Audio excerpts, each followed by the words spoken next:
Welcome to the preview for Chapter 10, The Union in Peril, Section 2, Protest, Resistance, and Violence. Main idea of Section 2, we have strong disagreements between the pro-slavery and the anti-slavery factions over the treatment of fugitive slaves and the spread of slavery to the territories. Why this is important to us?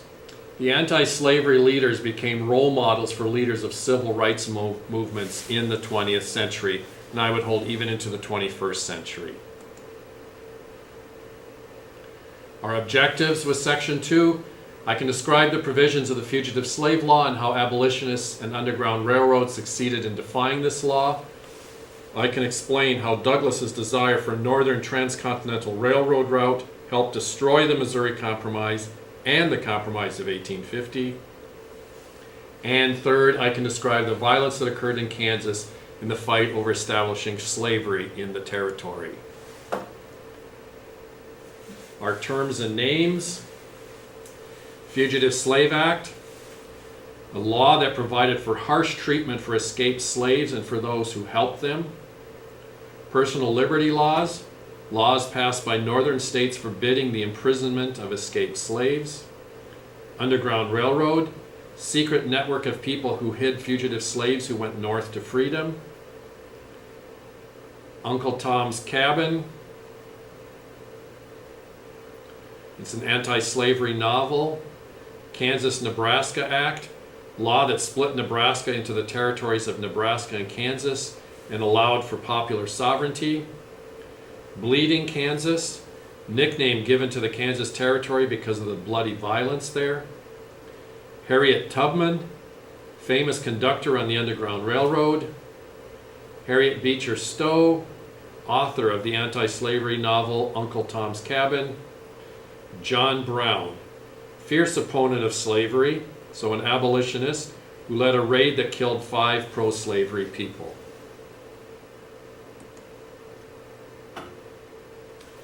Our first objective, I can describe the provisions of the Fugitive Slave Law and how abolitionists in the Underground Railroad succeeded in defying this law.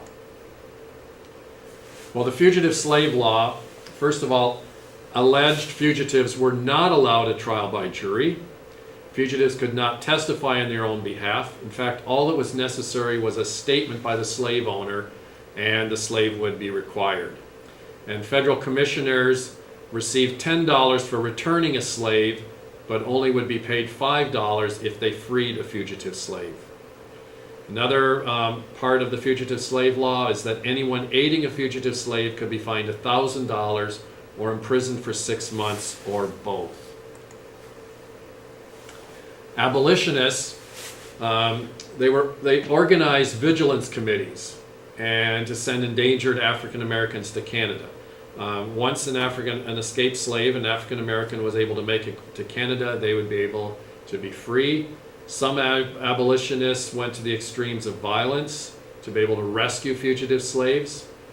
9 northern states passed personal liberty laws which prohibited the imprisonment of runaway slaves and guaranteed a jury trial. So this was seen as a way of the North resisting the Fugitive Slave Act. Another thing that lawyers in the North did is they would drag the cases out in order to increase the cost for slave catchers. Slave catchers wanted to identify a slave and get that slave back to the South as quickly as possible. They did not like sitting in the North waiting for trials. Harriet Beecher Stowe published Uncle Tom's Cabin. This novel, anti-slavery novel, generated immense support for the abolition of slavery. And the other thing that was going on in the North, northern abolitionists increased their protests. The Underground Railroad was a secret network to assist fugitive slaves. Harriet Tubman, born a slave, made 19 trips helping 300 slaves find freedom. It's also contested or held that Harriet Tubman, as a symbol, actually led to the freedom of thousands of slaves. She was an inspiration. So 300 slaves is a small number in terms of the overall number of slaves that actually were able to escape slavery via the Underground Railroad and the inspiration of Harriet Tubman. The second objective, I can explain how Douglas's desire for a northern transcontinental railroad route helped destroy the Missouri Compromise and the Compromise of 1850.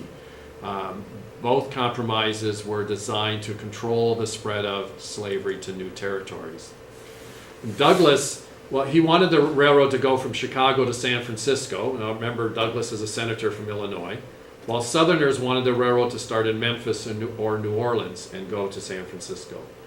Douglas also proposed splitting the Nebraska Territory into two states, Kansas and Nebraska. He thought one would enter as a slave state and one as a free state. Therefore, there would still be the balance of slave and free states between North and South.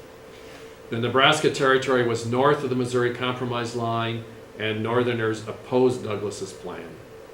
Kansas-Nebraska Act became law in 1854 and gave each state the right to decide whether or not to allow slavery. And I can describe the violence, objective 3, that occurred in Kansas in the fight over establishing slavery in the territory. So we have the Kansas-Nebraska Act. Kansas and Nebraska are to decide whether they're to be slave or free. Supporters of both the slavery and abolition movement rushed to Kansas to be part of the slavery question. They felt if they could get the numbers, they would be able to sway the decision in their favor. Violence soon erupted. John Brown killed 5 pro-slavery people, leading to about 200 people being killed in several violent actions. The territory was nicknamed Bloody Kansas because of the violence, and a relative of an anti-slavery senator even attacked a pro-slavery senator on the Senate floor. This concludes section 2.